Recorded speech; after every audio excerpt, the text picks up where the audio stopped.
নমস্কার চাষি বন্ধুরা, আজকের ভিডিওতে আপনাদের সবাইকে স্বাগতম জানাই। আজকের ভিডিওতে মূলত আলোচনা করব বেগুন গাছের পাতা হলুদ হওয়া সমস্যাকে নিয়ন্ত্রণ করতে কি কি পূর্ব ব্যবস্থাপনা আপনারা করবেন।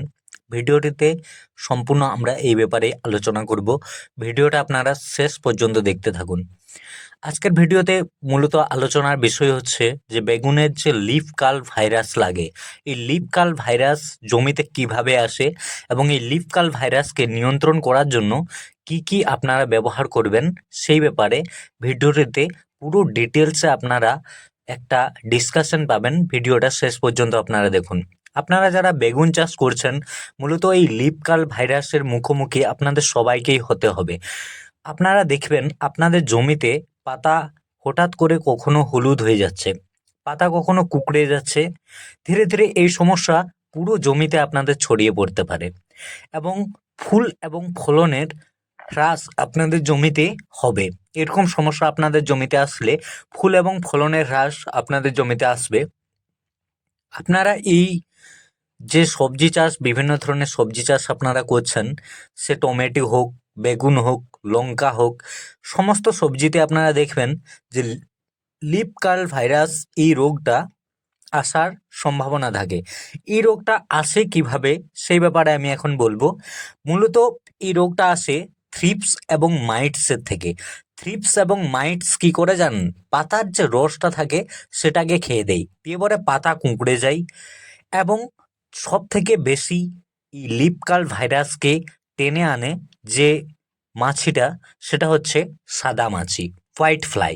হোয়াইট ফ্লাই কিন্তু খুবই মারাত্মক এবং বিভিন্ন ধরনের গবেষণা, কৃষি গবেষণাতে দেখা গেছে যে হোয়াইট ফ্লাই কী করছে, খুব জলদি তার জিনটা পরিবর্তন করছে এবং আপনারা হোয়াইট ফ্লাইয়ের জন্য যে ওষুধগুলো স্প্রে করছেন সেগুলোর সাথে হোয়াইট ফ্লাই মানিয়ে নিচ্ছে। তারা সেই ওষুধগুলোতে তারা আর মারা যাচ্ছে না। তার জন্য কি ব্যবস্থাপনা করবেন যাতে এই সাদা মাছি, হোয়াইট ফ্লাই, জেসিডস, এপিডস, জাব পোকা এইগুলো থেকে আপনারা আপনাদের জমিকে সুরক্ষিত রাখতে পারেন। আপনারা যদি আপনাদের জমিকে জেসিডস, এপিডস এবং হোয়াইট ফ্লাই থেকে সুরক্ষিত রাখতে চান তাহলে কিছু ওষুধের ব্যাপারে আজকের ভিডিওতে আমরা আলোচনা করব। এই ওষুধগুলো আপনারা আপনাদের জমিতে যদি স্প্রে করেন তাহলে 12 থেকে 15 দিন মোটামুটি আপনাদের জমিতে হোয়াইট ফ্লাই, জেসিডস এবং জাব পোকা এগুলোর আক্রমণ থেকে আপনার জমি বেঁচে থাকবে এবং আপনারা আপনাদের গাছের পাতাকে, আপনাদের ফসলকে ভালো রাখতে পারবেন।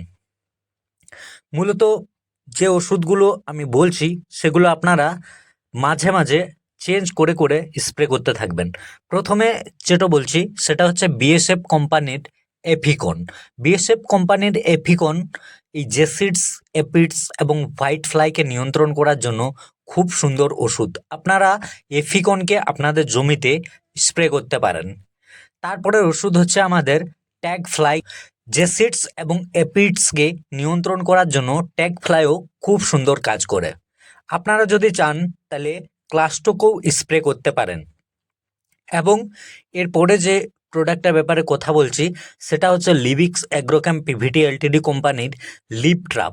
লিপ ট্রাপকে যদি আপনারা আপনাদের জমিতে স্প্রে করেন তাহলে কীরকমভাবে স্প্রে করবেন সেই ব্যাপারে আমি একটু বলছি।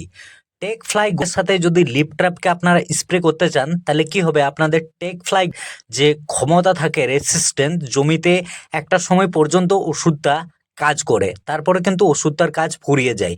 যদি লিপ ট্র্যাপকে আপনারা টেক ফ্লাই সাথে মিশিয়ে স্প্রে করেন তাহলে তার কার্যক্ষমতা অনেক বেশি পরিমাণে বৃদ্ধি পাবে। আপনারা অনলি স্প্রে করতে পারেন বা কোনো ইনসেকটিসাইডের সাথে অ্যাড করেও স্প্রে করতে পারেন।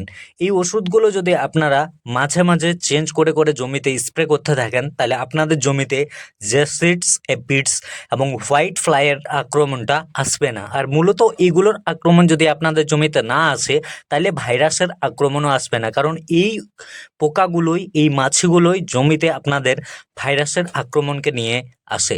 আজকের এই কন্টেন্টটা যদি আপনাদের ভালো লাগে তাহলে এই শর্ট কন্টেন্টে আমি একটা শর্ট ডিসকাশন করলাম। অবশ্যই আমাদের এই ভিডিওটাকে লাইক, কমেন্ট এবং চ্যানেলটাকে সাবস্ক্রাইব করে যাবেন।